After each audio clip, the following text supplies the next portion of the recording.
پہلے تو میں نے مسلمانوں کے اخلاق سنے تھے، اب تو میں نے دیکھ بھی لیے، پر یہ بتا جب 12,000 آیا تھا جان کیوں نہیں چھڑائی؟ تو حضرت چارہ کاٹتے کاٹتے رو پڑے، فرمانے لگے تو نہیں نہ جانتا یہ بیٹیاں سانجھی ہوتی ہیں، پتہ نہیں نا، میرے رسول پاک نے تو حاتم تائی کی بیٹی کے سر پہ کپڑا رکھ کے کہا تھا بیٹیاں برابر ہوتی ہیں، تو یہ نہیں پتا جب اس کی 6 بیٹیوں کی شادی ہوئی ہے میرے اندر روحانیت کتنی بڑی ہے۔ فرمایا پھر 12,000 آیا ہے تو 2-4 بچیاں پھر گئی ہیں، تو یہ نہیں پتا میں اندر سے راضی کتنا ہوں، میں تیری نوکری کرتا رہوں گا، پتہ نہیں اللہ کتنی بیٹیوں کو بیاہ دے گا۔ اتنا رویا وہ عیسائی کے پیروں میں بیٹھ گیا، کہنے لگا بابا میں نے تیری مخالفت کی ہے پر تیرے قریب آ کے پتہ چلا ہے کہ تو بہت اونچے اخلاق کا مالک ہے، اور اگر تیرا یہ مقام ہے تو تجھے اخلاق سکھانے والے محمد عربی کی شان کتنی ہوگی۔ ظالم کی بولیے جاتے نہیں لوگ جھوٹے گواہ بن کے، وکیل صاحب کو نہیں پتا ہوتا کہ یہ بندہ مجرم ہے جو میرے پاس آیا، کیا مجرموں کے وکیل نہیں ہوتے؟ بولے تو اس کو پتہ نہیں ہوتا وکیل صاحب کو کہ یہ صاحب مجرم ہے، میرے پاس مقدمہ لے کے آئے، اور اگر بے ادبی نہ ہو جائے تو میرا خیال ہے قاضی عدالت کو بھی پتا ہوتا ہے کہ مجرم کون ہے اور مظلوم۔ میرے نبی پاک صلی اللہ علیہ وسلم نے اس قدر زیادہ سختی فرمائی اس مسئلے میں، فرمایا جس کو پتا تھا کہ فلاں آدمی ظالم ہے، ظلم کر رہا، پھر وہ ظالم کا گواہ بنا یا اس نے ظالم کی مدد کی، کتنی کی؟ شارحین لکھتے ہیں چاہے اس نے ایک جملہ بول کے کی، چاہے ایک، سارے بولیے، چاہے ایک غریب کو اس نے ظلم کیا تو کہتے ہیں علاج یہ سی، چاہے ایک جملہ بول کے کی، شارحین اس حدیث کی شرح میں لکھتے ہیں ایک جملہ بول کے چاہے مدد کی،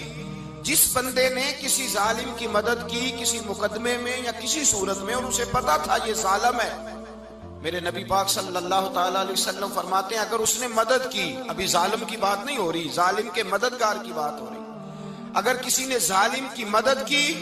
تو حضور فرماتے ہیں خدا بھی اس سے بری ذمہ ہے، رسول بھی اس سے بری ذمہ ہے۔ سنبھال کے رکھے اپنی نمازیں، قربانیاں، حج، زکوٰۃ سنبھال کے رکھے۔ اگر ظالموں کا مددگار ہے، الیکشن آ لینے دے، آپ کو نظر آ جائے گا کون کون ظالموں کا مددگار ہے، نظر آ جائے گا۔ اپنی جیب سے لوگ پیسے دے کے ظالموں کی مدد کریں گے، ان کے فلیکس چھپوائیں گے، بورڈ لگوائیں گے، جیبوں سے پیسے دے کے۔ ہم نے خود آگ لگائی ہے چمن میں اپنے، بے سبب گردشی ایام کو الزام نہ دو، ہم نے خود نور کا ظلمت سے کیا ہے سودا، کر کے توہین سحر شام کو الزام نہ دو۔ ظالموں کے مددگار میدان میں آ گئے، یہ چھوٹا لفظ نہیں، میرے حبیب پاک صلی اللہ علیہ وسلم نے فرمایا جو ظالم کا مددگار ہے سن لے جو سجن کے ساتھ کچہری جاتا ہے، وہ یاد رکھے جو دوست کا گواہ بنتا ہے، وہ یاد رکھے جو کہتا ہے میں مانگی گیا تھا، مجھے بلایا گیا تھا قبضہ چھڑانے کے لیے کسی غریب بیوہ کی جائیداد پہ، وہ سن لے تو مدد کر کے نہیں آیا، تو خدا کے ذمے سے نکل گیا ہے۔ رسول پاک نے فرمایا تیرا میرا تعلق ختم ہو گیا، تو ظالم کا مددگار ہو گیا، پھر تو کہتا میں بے چین ہوں، میں بے قرار ہوں، میں آزمائش کا شکار ہوں، پلٹ کے دیکھ تو صحیح تیرا گناہ کتنا بڑا ہے۔ میرے نبی پاک صلی اللہ علیہ وسلم کا ایک اور فرمان سن لیں، ابن ماجہ ابو داؤد میں موجود ہے، اس حدیث کو آپ نے یاد کر لینا ہے، کر لیں گے انشاءاللہ، سارے کہیے انشاءاللہ، کر لیں گے یاد۔ حضور صلی اللہ علیہ وسلم نے فرمایا اگر تو ظالم کی مدد کرے گا نا، یہ لفظ دل کی تختی پہ لکھ لینا، یہ مکافات عمل ہے، مکافات عمل دنیا، ادھر کرو گے تو ادھر بھرو گے۔ فرمایا اگر تو کسی ظالم کی مدد کرے گا، سن لے حضور کا فرمان ہے، اگر تو ابن ماجہ ابو داؤد سیاہ میں موجود ہے، فرمایا اگر تو کسی ظالم کی مدد کرے گا تو رب تعالیٰ مرنے سے پہلے پہلے تیرے اوپر بھی ظالم کو مسلط کر دے گا، تیرے اوپر بھی ایک دفعہ ظلم ضرور ہوگا اگر تو ظالم کی، وہ کسی صورت میں بھی ہو سکتا ہے، کسی صورت میں بھی تیرا بیٹا ہی اٹھ کے ظلم کر دے گا، تو الجھ جائے گا، کسی نہ کسی جگہ تیرے لیے تباہی کا سامان ہوگا، تیرے اوپر ظلم ہوگا، اس لیے کہ تو ظالموں کا مددگار ہے۔ چاہیے یہ تھا کہ تو مظلوم کی مدد کرتا، انسانی ایمانی یقین کا فریضہ سر انجام دیتا، تو ظالموں کا مددگار ہو گیا۔ ٹٹول کے دیکھ لیں، رزلٹ نکال کے دیکھ لیں، ہمارے زمانے میں ظالموں کے مددگار زیادہ ہیں، اتنی لمبی زبانیں نکال کے ظالموں کی مدد کرتے ہیں، بڑے بڑے کالم نویس اللہ نے انہیں قدرت دی لکھنے کی، تو اپنا قلم ظالموں کی مدد میں خرچ کرتے ہیں۔ وہ لوگ جن کو اللہ تبارک و تعالیٰ نے قدرت دی، ہمت دی، طاقت دی، کچھ لوگ ان کے حلقہ احباب میں، وہ اپنے لوگوں کو استعمال کر کے ظالموں کی مدد کرتے ہیں، ظالموں کی مدد کرتے ہیں۔ میرے نبی کریم سید عالم نور مجسم صلی اللہ علیہ وسلم نے فرمایا، اگر تو نے ظالم کی مدد کی تو جب تک تو توبہ نہیں کرے گا رب تجھ سے ناراض ہی رہے گا۔ اللہ تجھ سے، او بھائی جس سے رب بھی ناراض ہو گیا، نہ کھانا نہ پینا نہ سونا نہ جاگنا نہ نیند، پھر تیری ہر چیز تیرے لیے آزمائش ہو جائے گی، پھر تیرا سایہ بھی تیرے لیے خوف کا سامان بنے گا، پھر زندگی جیتی جاگتی لاش بن جائے گی، تو اپنے کندھوں پر اپنی میت اٹھائے پھرے گا جب تو ظالم کا مددگار ہوگا۔ اور نبی پاک صلی اللہ علیہ وسلم نے فرمایا ظالموں کا مددگار بھی ظالم ہوتا ہے، ظالموں کا مددگار بھی، سارے بولے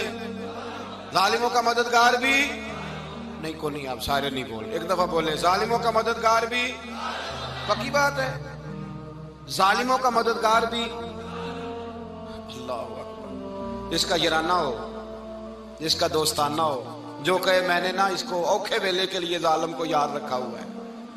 کبھی مشکل میں رکھے نہیں ہوئے لوگوں نے ظالم دوست، کہتے میں نے رکھے ہوئے ہیں، بلکہ ہمارے دیہات میں تو کہتے ہیں میں نے بازو بنائے ہوئے ہیں۔ کس کو بازو بنا لیا؟ ظالم بھی کبھی بازو ہوتا ہے، جو ظلم کی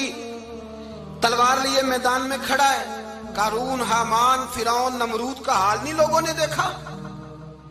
اپنے زمانے میں آپ نے کتنے لوگ نہیں دیکھے جن کے سائے سے، آواز سے لوگ کانپتے تھے؟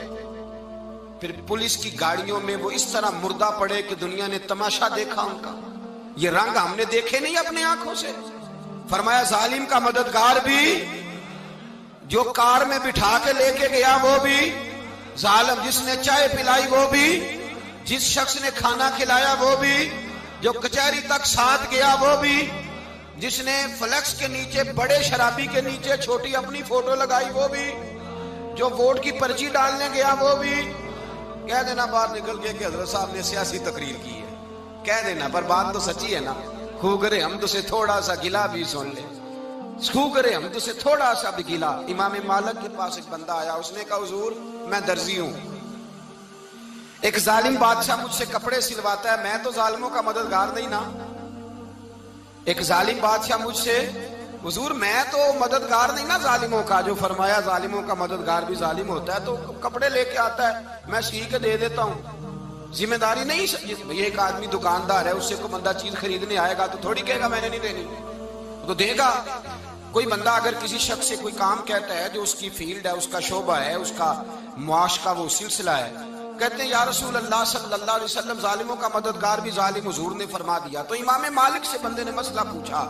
دل کی تختی پہ لکھنے والی باتیں ہیں، کہا حضور میں درزی ہوں، ظالم کپڑے سلواتے ہیں، میں تو مددگار نہیں نا۔ امام صاحب کہنے لگے نہیں، مددگار تو وہ ہوگا جو تجھے سوئی دھاگا فراہم کرے گا، تو پورے کپڑے سی کے دیتا ہے، تو خود بہت بڑا ظالم ہے، تو پورے سوٹ سی کے دیتا ہے، تو بہت بڑا ظالم خود ہے۔ مددگار تو وہ ہوگا جو تجھے دھاگا دے گا، جو تجھے بٹن دے گا، جو تجھے نلکی دے گا۔ جو ظالم سے اتنی نفرت، ظلم کر کے بندہ آئے، یہاں تو ہمارے زمانے میں ہیرو بن جاتے ہیں لوگ، ظالم ہیرو ہے، لوگ اس سے ڈرتے پھرتے ہیں، گھومتے پھرتے ہیں، اور بہت سارے کم مزاج لوگ اس کے پیچھے ہاتھ باندھ کے پھرتے ہیں۔ ظالموں کی مدد کرنا، ظالموں کے ساتھ رہنا، یہ ظلم ہے، ظلم، یہ زیادتی ہے۔ میرے نبی پاک صلی اللہ تعالی علیہ وآلہ وسلم نے ارشاد فرمایا، یاد رکھو رب فرماتا ہے میں مظلوم کی مدد ضرور کروں گا، چاہے جلدی کروں چاہے دیر سے کروں، میں مظلوم کی مدد۔ اور حضور صلی اللہ علیہ وسلم نے فرمایا ہے، حضرت معاذ بن جبل کہتے ہیں حضور نے مجھے یمن کا گورنر بنایا، جب میں جانے لگا نا تو حضور نے بڑی نصیحتیں کی، بخاری میں موجود ہے، فرماتے ہیں جب میں پلٹنے لگا تو میرے رسول نے فرمایا معاذ ایک منٹ ٹھہر جا، ایک بات میری یاد رکھنا، اس کو نہ بھولنا۔ کہا حضور کیا؟ فرمایا دیکھنا کسی پہ ظلم نہ کر بیٹھنا،